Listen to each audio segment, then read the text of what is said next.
We now start the sixth module of chapter 2.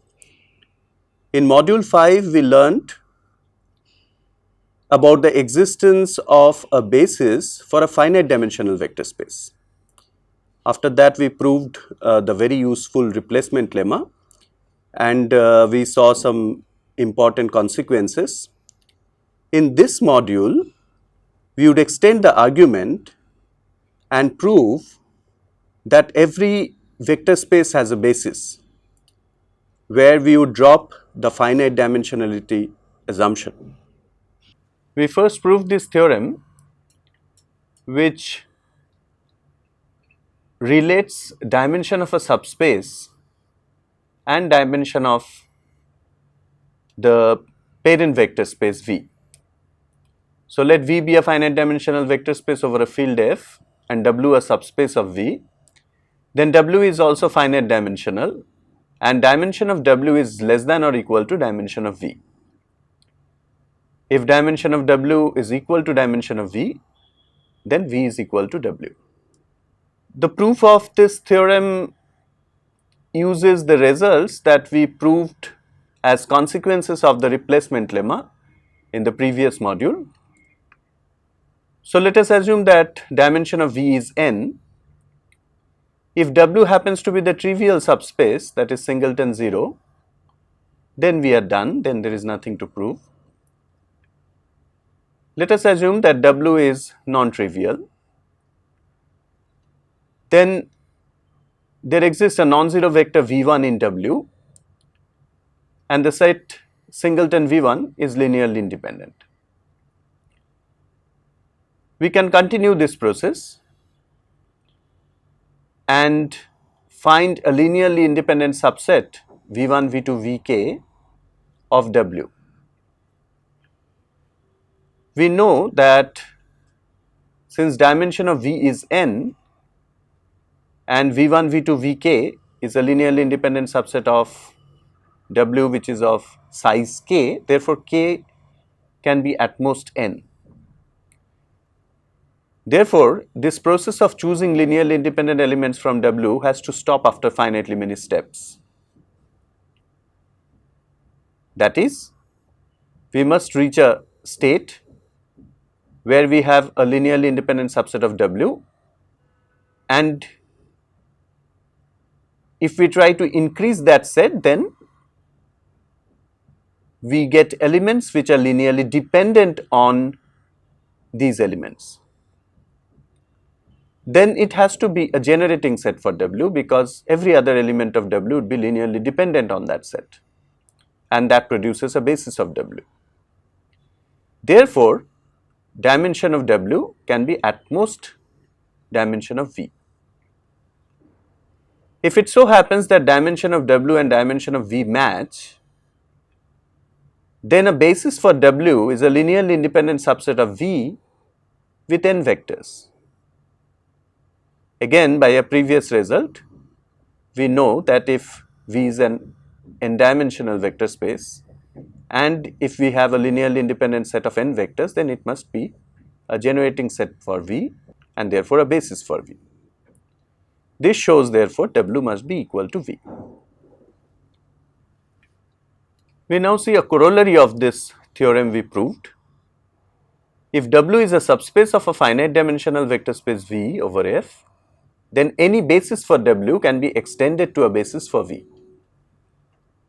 Proof: we know that every linearly independent subset of V can be extended to a basis of V, and any basis of W is surely linearly independent in V, and therefore it can be extended to a basis for V. We now introduce the concept of maximality with respect to set inclusion in order to talk about existence of bases for vector spaces which are not necessarily finite dimensional. So, definition first, let C be a family of sets. An element A in C is said to be maximal with respect to set inclusion if B belongs to C and A contained in B implies A is equal to B. In other words, A is not contained in any member of C other than A itself. Let us look at some simple examples. Let X be a non-empty set and consider the power set of X, that is the collection of all subsets of X. Then it has only one maximal element, and that is X. Another example, let C denote the collection of singletons of a non-empty set X. Then every element of C is a maximal element. And the third example, the collection of all finite subsets of a non-empty set X has no maximal element.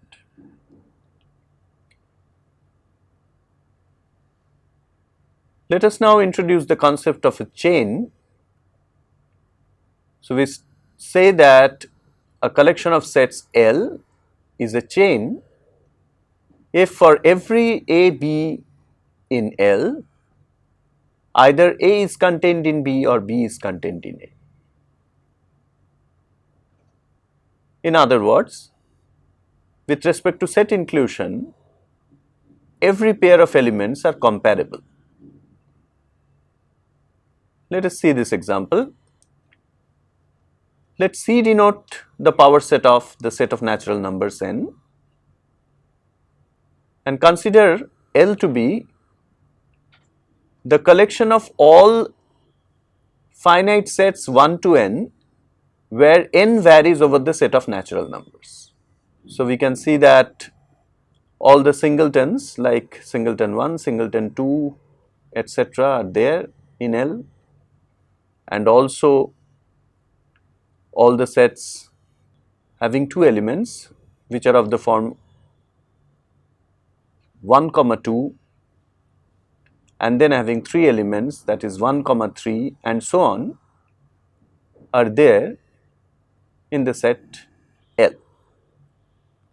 Then L is a chain for the reason that if we take any two elements from L, typically they would look like set containing the first n integers and set containing the first m integers in the set of natural numbers, and then 1 to n is contained in 1 to m if and only if n is less than or equal to m. Now, we talk about Zorn's lemma, which says that if C is a family of sets and if every chain L of C has an upper bound with respect to set inclusion, then C contains a maximal element. What is an upper bound? That is an element of C which contains each and every element of L. Zorn's lemma ensures that a family of sets with respect to set inclusion can have a maximal element provided every chain has an upper bound. We now look at some specific collection of subsets of a finite dimensional vector space V. In fact, the collection of linearly independent subsets, and we will apply Zorn's lemma to find maximal elements of that collection,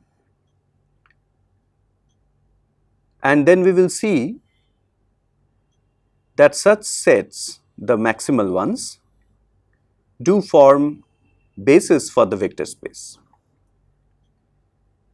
This very method of applying Zorn's lemma, which ensures existence of maximal element, is what is called the transfinite induction. And when we do not have the finite dimensionality condition on a vector space, then that is the only way out to prove the existence of a basis. We start with the definition of a maximal linearly independent subset. Suppose that V is a vector space over a field F and S a non-empty subset of V.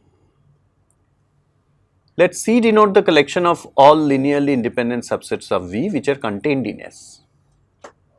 If C is non-empty, then a maximal element of C with respect to set inclusion is called a maximal linearly independent subset of S. Here some comments are in order. The first one is that V is not assumed to be finite dimensional. V is an arbitrary vector space over a field F, and with the modest assumption that S is non-empty, it is not at all guaranteed that C, which is the collection of all linearly independent subsets of V, is also non-empty. For example, if S is just singleton 0, then there is no linearly independent subset which is contained in S, and therefore C is empty. And then the question arises, even if C is non-empty, is it guaranteed that C would have a maximal element? We will answer these questions. So let us first see that if V is a non-trivial vector space and S is a generating set of V, then it is sure that S cannot be just singleton 0, because then it cannot span a non-zero vector space V. Therefore, S must contain at least one non-zero vector. In that case, the collection C, which is the collection of all linearly independent subsets of V contained in S, is non-empty. We will prove that the collection C indeed has a maximal element with respect to set inclusion. But again, there is absolutely no reason to think that there would exist only one such maximal element. In fact, there could exist more than one. This is a very important theorem. A subset B of a vector space V over a field F is a basis if and only if it is a maximal linearly independent subset of V. So, this really characterizes a basis of a vector space in terms of a maximal element.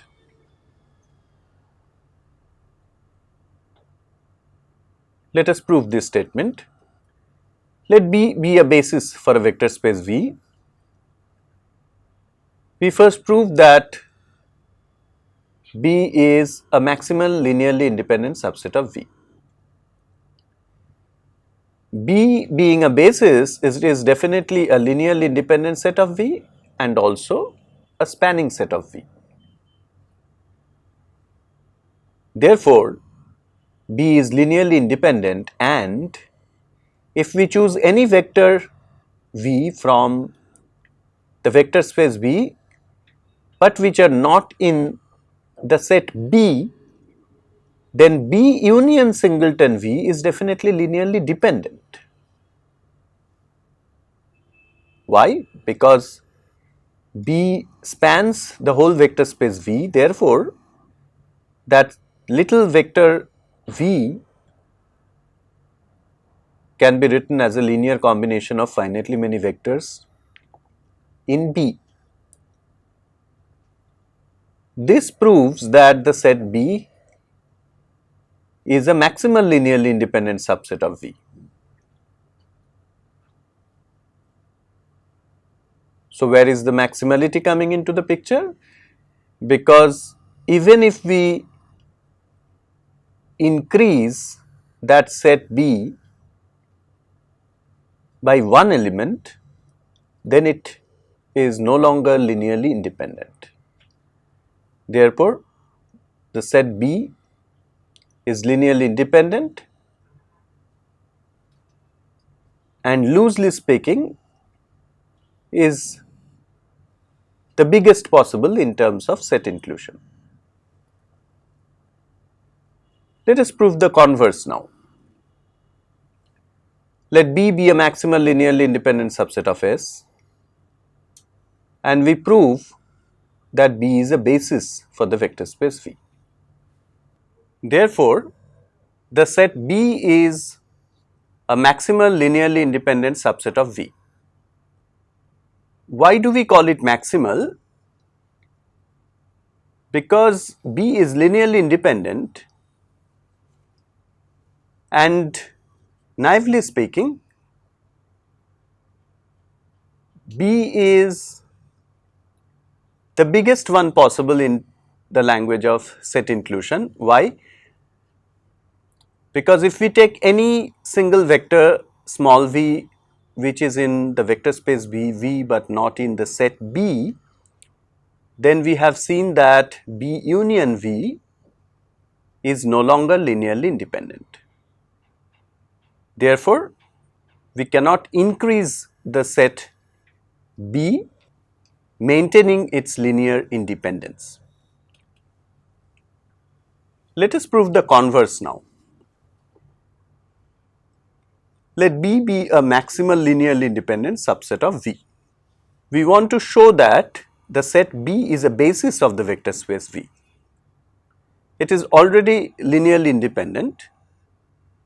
We only have to show that B is a spanning set of the vector space V. So, it is enough to prove that V is contained in the span of B. So, suppose not, then there would exist a vector V in the vector space V such that V does not belong to the span of B, which means that the vector V cannot be written as a linear combination of finitely many vectors from the set B, and therefore, the set B union singleton V is linearly independent. But then it contradicts the maximality of the set B. Therefore, this cannot happen, and therefore, span of B is equal to V, that is, the set B is indeed a basis of the vector space V. Now, the next theorem says that if S is a linearly independent subset of a vector space V, then there exists a maximal linearly independent subset of V that contains S. So, first of all, if F denotes the collection of all linearly independent subsets containing S, then that collection F is non-empty, because S being linearly independent, S belongs to this collection F. Now, we consider a chain L in F, and our plan is to use Zorn's lemma to prove existence of a maximal element of the collection F. So, we therefore have to prove that the chain L has an upper bound. Let U denote the union of all members of L. So, what is L? L is some collection of linearly independent subsets which contain S. And what is U? U is the union of those subsets which are in L. Therefore, U must contain S, and not only that, U being the union of all members of L, U contains each member of L also. Now, to show that U belongs to the collection F, we have to prove that U is linearly independent subset of the vector space V. How do we do that? take any finitely many vectors v1, v2, vn in U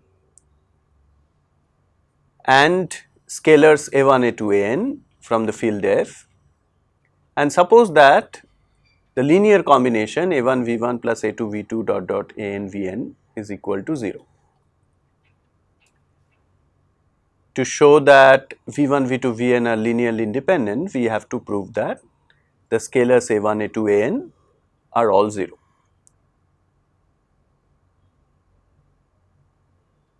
Now,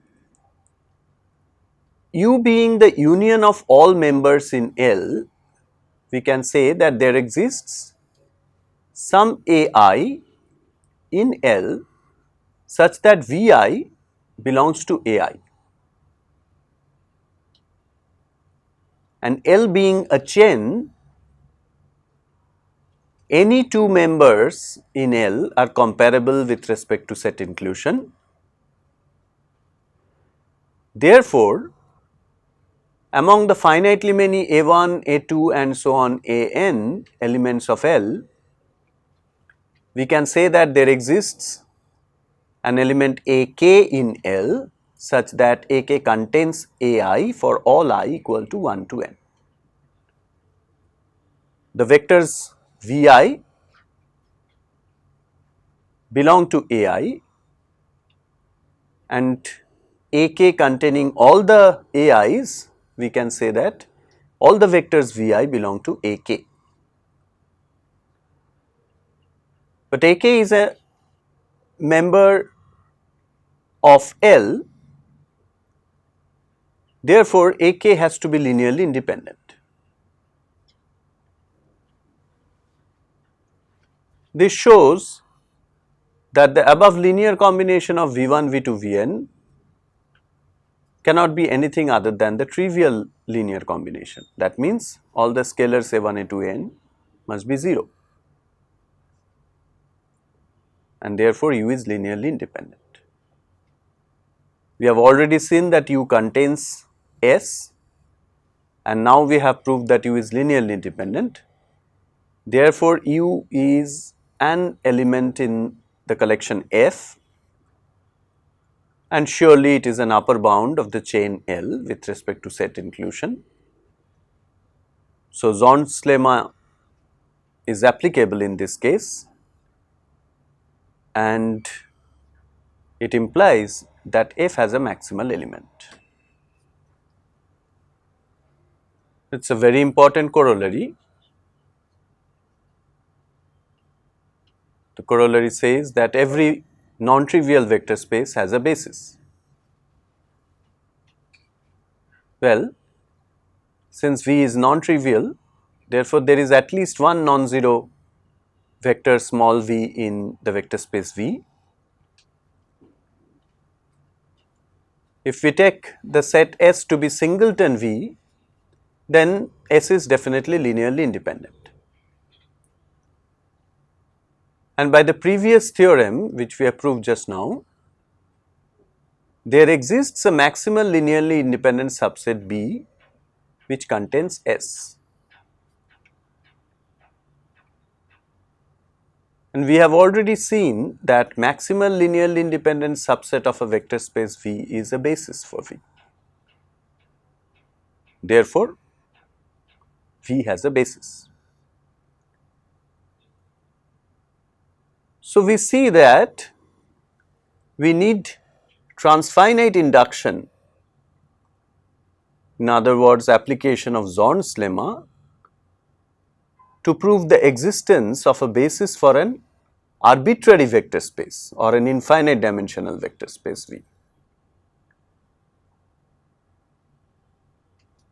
We have seen before that if V is finite dimensional, then a finite inductive argument works for proving existence of a basis. But when the finite dimension assumption is missing, then this is indeed the only way out.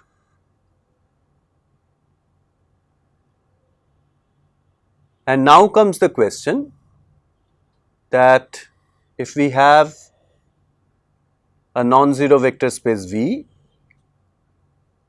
then is it true that any two bases have the same cardinality? In this case, the bases could be infinite sets. So, what do we really mean by saying that they have the same cardinality? It means that there is a bijective map between any two bases for the vector space V. And it is indeed true. We can prove an analogous statement of the replacement theorem to show that any two bases for an infinite dimensional vector space have the same cardinality, or in other words, there exists a bijective map between any two bases for V.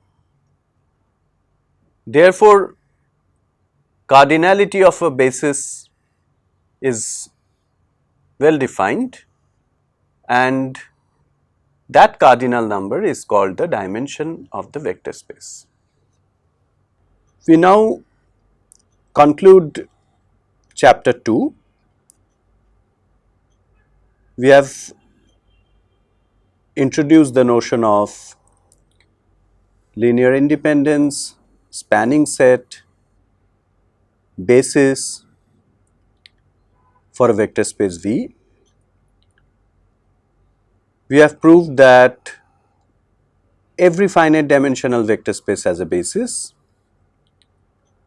We have proved a replacement theorem, which is really useful, which has several important consequences.